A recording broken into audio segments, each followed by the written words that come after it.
Extreme Education presents Me and the Ecology Bit by John Lexell.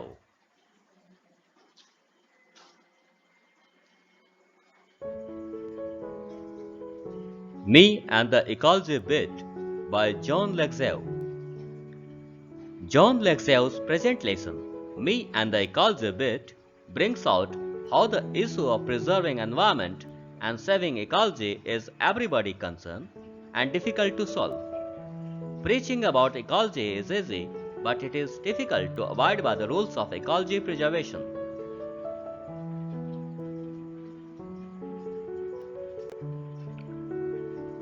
मैं और मेरा पारिस्थितिकी अंश जॉन लेक्सो। जॉन लेक्सो का वर्तमान पाठ मैं और मेरा पारिस्थितिकी अंश बताता है कि कैसे पर्यावरण के संरक्षण और पारिस्थितिकी को बचाने का मुद्दा हर किसी की चिंता है और इसे हल करना मुश्किल है। पारिस्थितिकी के बारे में उपदेश देना आसान है, लेकिन पारिस्थितिकी संरक्षण नियमों का पालन करना कठिन है।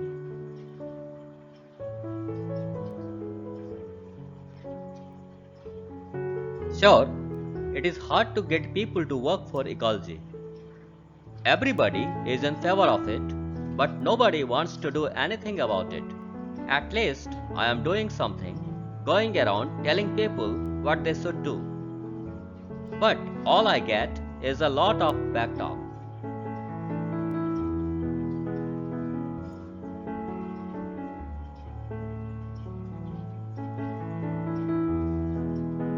यकीन है कि लोगों से पारिस्थितिकी के लिए काम कराना मुश्किल है। हर कोई इसके पक्ष में है, लेकिन कोई इसके बारे में कुछ नहीं करना चाहता। कम से कम मैं कुछ तो कर रहा हूं, लोगों को बता रहा हूं कि उन्हें क्या करना चाहिए, लेकिन मुझे जो मिलता है वह बहुत सारी पीछे की बात है।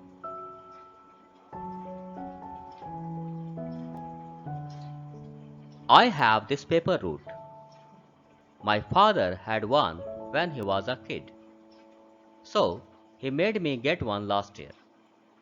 Between it and my homework, I hardly have time for playing ball and stuff. Some days I get in only a few innings. But anyhow, on Saturdays when I collect, I put in a good work for ecology. Like last Saturday morning, it was a good collecting day.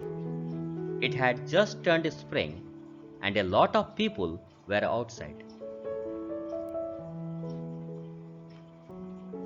मेरे पास यह कागज मार्ग है। मेरे पिता के पास एक था जब वे बच्चे थे, इसलिए उन्होंने पिछले साल एक दिया। इसके और मेरे घर के काम के बीच मेरे पास गेंद और सामान खेलने के लिए मुश्किल से समय होता है। कुछ दिन मुझे केवल कुछ ही पारियां मिलती हैं।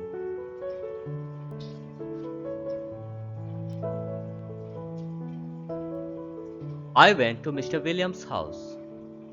As usual, he tried to pretend he's not home. But I see him burning leaves in the backyard. So he's stuck. He pays me and I tell him, "You shouldn't burn those leaves.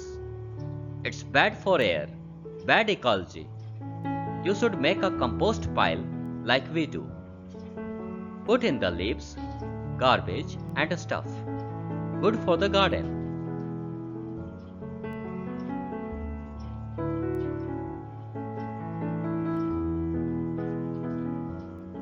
मैं mister Williams के घर गया। उन्होंने हमेशा की तरह यह दिखाने की कोशिश की कि वे घर पर नहीं हैं, लेकिन मैं उन्हें पिछवाड़े में पत्ते जलाते हुए देखता हूं, इसलिए वे फंस गए हैं। वे मुझे भुगतान करते हैं और मैं उन्हें बताता हूं, आपको उन पत्तों को नहीं जलाना चाहिए। यह हवा के लिए बुरा है, खराब पारिस्थितिकी। आपको हमारी तरह खाद का ढेर बनाना चाहिए। पत्ते, कचरा और सामान डालें, बगीचे के लिए अच्छा है।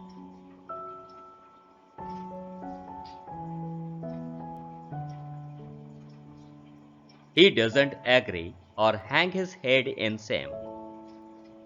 He says, "That compost pile is your job at home, Jim, isn't it?"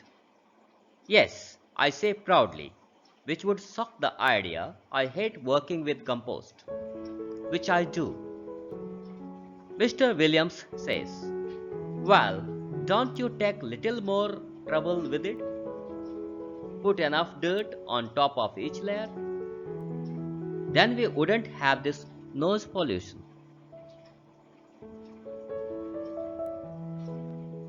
वे सहमत नहीं हैं या शर्म से अपना सिर नहीं झुकाते।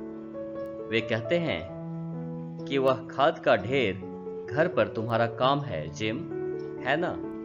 हाँ, मैं गर्व से कहता हूँ, जो इस विचार को झटका देगा कि मुझे खाद के साथ काम करने से नफरत है, जो मैं करता हूँ। मिस्टर विलियम कहते हैं, क्या तुम इसके साथ थोड़ी अधिक परेशानी नहीं लेते हो? प्रत्येक परत के ऊपर पर्याप्त गंदगी डालते हैं, तब हमारे पास यह नाक प्रदूषण नहीं होगा।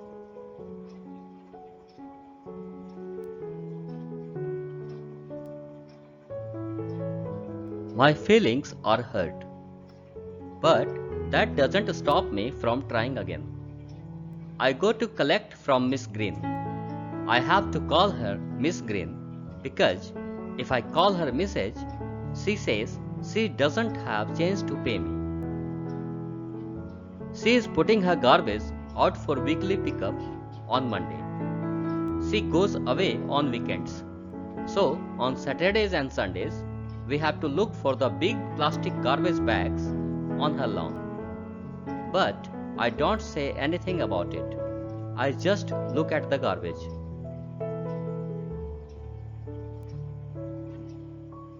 मेरी भावनाओं को ठेस पहुंची है, लेकिन यह मुझे फिर से कोशिश करने से नहीं रोकता है। मैं सुश्री ग्रीन से लेने जाता हूं। मुझे उन्हें सुश्री ग्रीन कहना पड़ता है क्योंकि यदि मैं उन्हें श्रीमती कहता हूं तो उनके पास मुझे भुगतान करने के लिए छुट्टे नहीं होंगे। वह सोमवार को साप्ताहिक पिकअप के लिए अपना कचरा निकाल रही हैं। वह सप्ताहांत पर चली जाती हैं, इसलिए शनिवार और रविवार को हमें उनके लॉन पर प्लास्टिक के बड़े कूड़ेदानों की तलाश करनी होती है।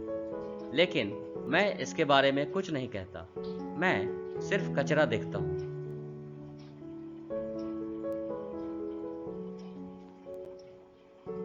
She says to me, "Go pick up that gum wrapper you threw on my lawn. Put it in one of the plastic bags. Didn't anybody teach you not to litter?" I hold my temper and pick up my gum wrapper and put it in a bag. Then she says, "And there's a law in this town about keeping dogs on a leash. So why is yours always all over the place? That dog digs up my garden and messes up my yard. And last weekend, Mr. Williams saw it tear open one of my garbage bags."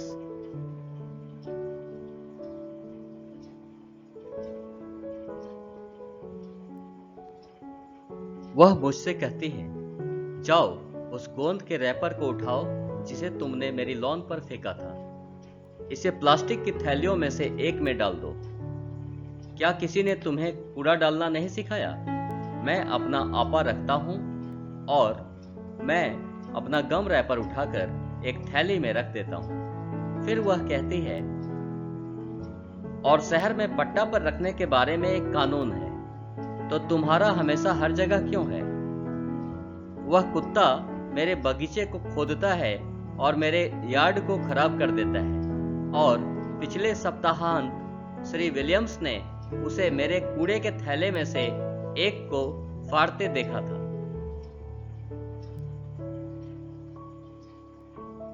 "Well," I say, "but I can't think of anything to go with it." Then I see she is piling newspapers next to her garbage bags. "Listen, Miss Green," I say, "save those newspapers for the school pickup, and they can be made into new paper. Save aluminum cans too."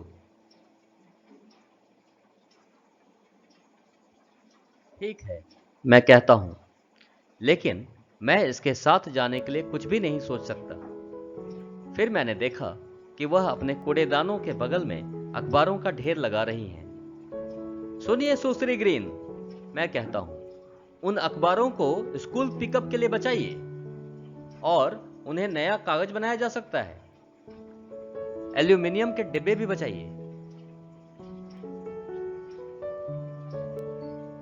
Like the last school pickup, she asked, when you said you would come and pick them up, but you never showed up. It's easier to throw them away a few minutes at a time than have a big mess like that. I get tired of trying to get Miss Green to do something about ecology. I go to Mr. Johnson's house. He makes a run for his car, but I can run faster than he can.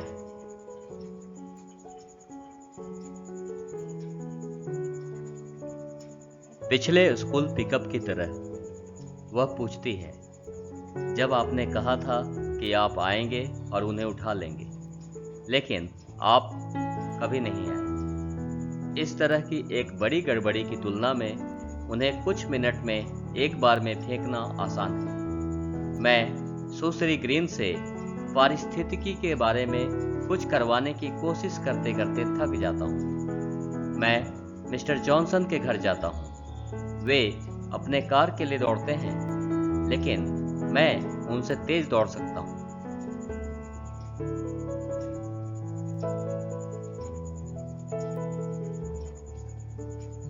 Just trying to get to the post office before it closes, he says, huffing and puffing. You got time, I say. You even got time to walk. It's only 2 blocks. You shouldn't take your car when you don't need to. The walk would be good exercise and save on gas. And not pollute. That's ecology. वे हांफते और फुसफुसाते हुए कहते हैं, बंद होने से पहले डाकघर जाने की कोशिश कर रहा हूं। आपके पास समय है। यह केवल 2 ब्लॉक है। जब आपको आवश्यकता नहीं हो, आपको अपनी कार नहीं लेनी चाहिए। चलना अच्छा व्यायाम होगा और गैस की बचत होगी और प्रदूषण नहीं। वह पारिस्थितिकी है।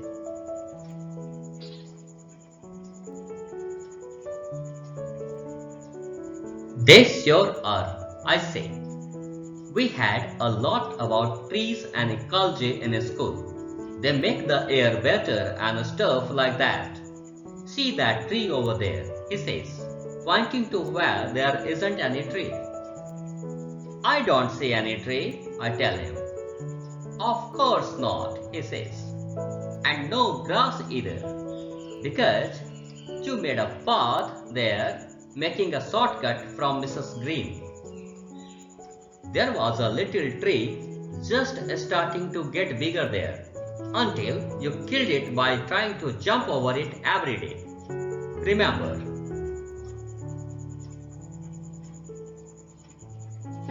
वे निश्चित हैं, मैं कहता हूं। हमारे विद्यालय में पेड़ों और पारिस्थितिकी के बारे में बहुत कुछ था।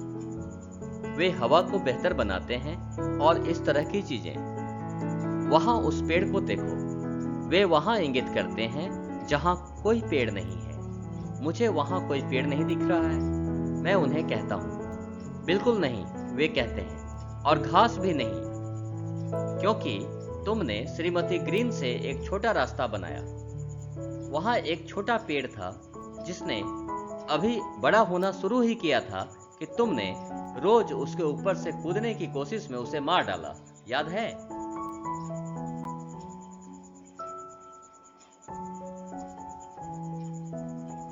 Oh, I say. And talking about not driving when you can walk. You drive your motorbike round and round your backyard all summer, and your snowmobile all winter. Isn't that wasting power and making noise pollution? But it's fun, I say. Well, I enjoy taking the car to the post office, he says. But now you have made me too late. He goes in the house looking very mad.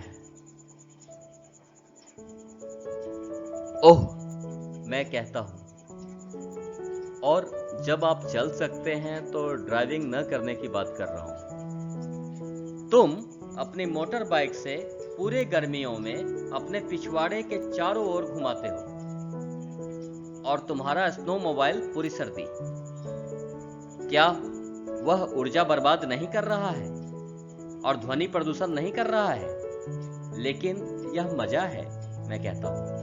खैर, मुझे car को डाकघर ले जाने में मजा आता है, वे कहते हैं। लेकिन तुमने मुझे अब बहुत देर कर दी है। वह बहुत गुस्से में घर चले जाते हैं।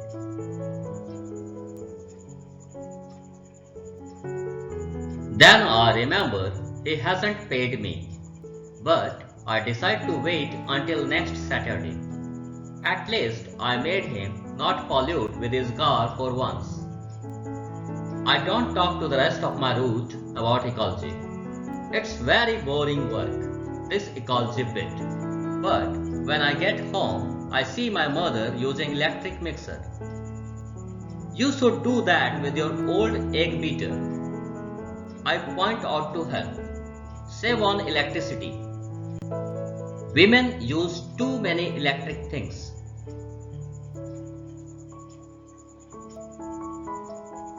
तब मुझे याद आया कि उन्होंने मुझे भुगतान नहीं किया है, लेकिन मैं अगले शनिवार तक इंतजार करने का फैसला करता हूँ। कम से कम एक बार तो मैंने उन्हें अपनी कार से प्रदूषण नहीं करने दिया। मैं बाकी मार्ग में पारिस्थितिकी के बारे में बात नहीं करता। यह बहुत उबाऊ काम है, यह पारिस्थितिकी अंश। लेकिन जब मैं घर जाता हूँ तो अपनी माँ को बिजली मिक्सर का प्रयोग करते देखता हूँ।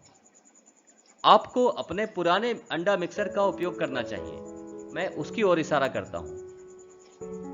बिजली बचाओ। महिलाएं बहुत अधिक बिजली की चीजों का उपयोग करती हैं। She says in a very cold voice. So, who watches TV 27 hours a day around here? Or is that some other kind of electricity? See what I mean? Nobody is willing to do anything about ecology except me. And nobody listens to me. वह बहुत ठंडे स्वर में कहती है, तो यहाँ 27 घंटे टीवी कौन देखता है?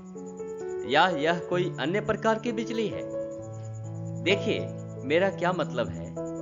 पारिस्थितिकी के बारे में कोई कुछ करने को तैयार नहीं है, मुझे छोड़कर, और मेरी कोई नहीं सुनता।